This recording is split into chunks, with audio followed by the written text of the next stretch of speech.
और आप देख रहे हैं SPN 9 न्यूज। आखिर वो दिन आ ही गया जब जो बाइडेन की बात सच साबित हो गई है। हालिया अमेरिका चुनाव के दौरान सत्ता की कुर्सी संभालने वाले बाइडेन ने अमेरिका के हालातों को लेकर ये भविष्यवाणी पहले ही कर दी थी। बाइडेन ने ये चेतावनी पहले ही दे दी थी कि अगर ट्रंप चुनाव हारे तो अमेरिका की सड़कों पर ये मंजर साफ साफ देखने को मिल सकता है। बाइडेन की कही मानो हर बात सच हो गई है। हालांकि अमेरिका में ये पहला मौका नहीं है जब किसी राष्ट्रपति के समर्थकों ने किसी सरकारी बिल्डिंग पर कब्जा किया। इससे पहले भी अमेरिका में ऐसे कई विरोध प्रदर्शन देखे गए हैं। लेकिन बाइडेन के चुनाव जीतने के बाद जो हो रहा है उसका प्रभाव न सिर्फ अमेरिका बल्कि पूरी दुनिया की राजनीति पर दिखाई दे रहा है। इस हंगामे की दुनिया भर में निंदा हो रही है। इस विरोध प्रदर्शन में जो सबसे दुखद है वो ये कि यहाँ 4 मासूमों ने अपनी जान गंवा दी। अब चलिए विस्तार से समझाते हैं क्या है पूरा माजरा और आखिर क्यों बिल्डिंग में घुसकर ट्रंप समर्थकों ने यह हंगामा किया। इस पर भारत, चीन और रूस का क्या स्टैंड है और खुद ट्रंप इस हमले पर क्या कह रहे हैं। समर्थकों ने वॉशिंगटन स्थित कैपिटल हिल यानी अमेरिका के संसद भवन में घुसकर उत्पात मचाया और लोकतांत्रिक तरीके से चुनी हुई सरकार को चुनौती दी। ये सब कुछ पूरी दुनिया ने देखा। दुनिया भर में लोकतंत्र का ध्वजवाहक बनने के लिए उतावले अमेरिका में ऐसा होता देखकर सभी हैरान रह गए। अमेरिका में जो कुछ हुआ उस पर दुनिया भर की मीडिया की नजर है।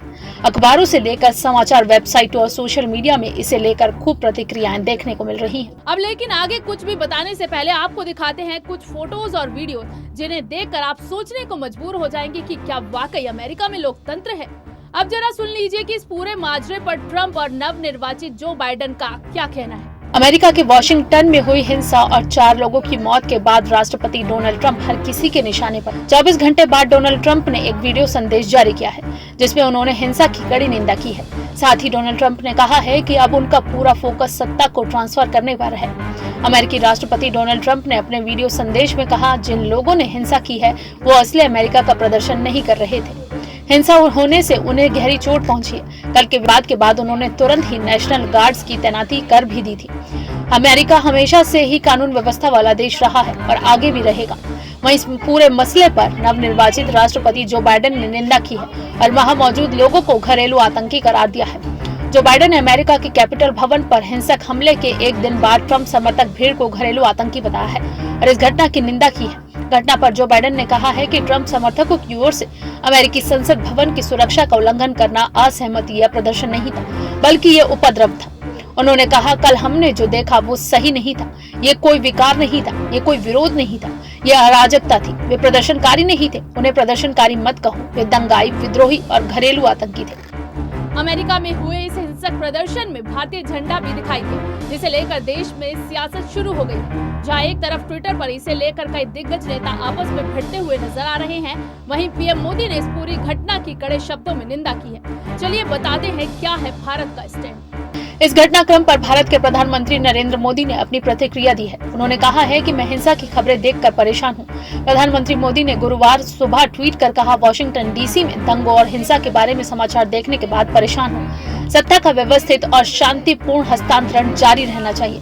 लोकतांत्रिक प्रक्रिया को गैर कानूनी विरोध प्रदर्शन के माध्यम से प्रभावित नहीं होने दिया जा सकता है। साथ ही इस प्रदर्शन में दिखाई दिए भारतीय झंडे से देश में पक्ष और विपक्ष में एक दूसरे पर हमले शुरू हो गए हैं। अब अमेरिका में इतना बवाल मचे और चीन चुप बैठ जाए, ऐसा कैसे हो सकता है। अमेरिका में प्रदर्शन हुआ तो चीन को अपनी मटर भुनाने का मौका मिल गया। अब जरा जान लीजिए क्या कह रहा है चीन। चीन के सरकारी अखबार ग्लोबल टाइम्स ने अमेरिका में हुई हिंसा को लेकर एक तंज भरा लेख प्रकाशित किया है। ग्लोबल टाइम्स ने चीनी लोगों की सोशल मीडिया पोस्ट का हवाला देते हुए लिखा है, अमेरिका में जो कुछ हुआ वो उसी के ही कर्मों का फल है और उसका लोकतंत्र का बुलबुला फूट गया होगा। सोशल मीडिया यूजर्स के पोस्ट को शेयर करते हुए कटाक्ष किया। जब हांगकांग में विरोध प्रदर्शन हुए थे, अमेरिका ने प्रदर्शनकारियों के साहस की प्रशंसा की थी और प्रदर्शनों को खूबसूरत नजारा कहा था। अब रूस, ब्रिटेन के पीएम बोरिस जॉनसन समेत बाकी देश ने अमेरिका में हुई इस हिंसक घटना पर क्या कहा, चलिए बताते हैं। रूस के विदेश मंत्रालय की प्रवक्ता मारिया जकरोवा ने भी अमेरिका के इलेक्शन सिस्टम की आलोचना की और इस पर सवाल खड़े किए। मारिया ने कहा कि अमेरिका का इलेक्शन सिस्टम अब बेहद पुराना हो गया है और आधुनिक डेमोक्रेसी में इसके जरिए काम करना बेहद मुश्किलों भरा है। इस पूरे विवाद की जड़ में अमेरिकी मीडिया भी है।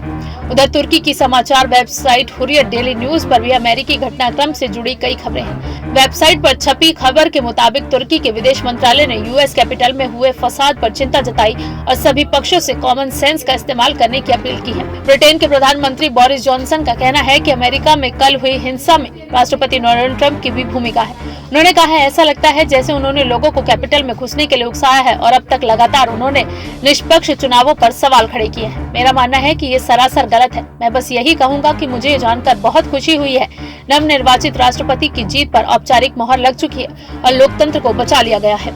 ईरानी राष्ट्रपति हसन रूहानी ने कैपिटल हिल में हुए दंगे का जिक्र करते हुए राष्ट्रपति डोनाल्ड ट्रंप पर निशाना साधा है। हसन रूहानी ने ट्रंप की ओर इशारा करते हुए कहा, अमेरिका में जो कुछ हुआ वो दिखाता है कि कैसे एक लोक लुभावन नेता अपने देश की गरिमा को नुकसान पहुंचा सकता है। उन्होंने डोनाल्ड ट्रंप पर तंज कसते हुए कहा, एक गलत शख्स आता है, सत्ता अपने हाथों में लेता है और पूरी दुनिया के साथ अमेरिका के रिश्ते खराब कर देता है और साथ ही खुद अपनी हार चुन लेता है। अगर आपको हमारा ये वीडियो पसंद आया है तो इसे लाइक, शेयर एंड कमेंट जरूर करें और हमारे चैनल SPN9 न्यूज को सब्सक्राइब करना बिल्कुल भी ना भूलें।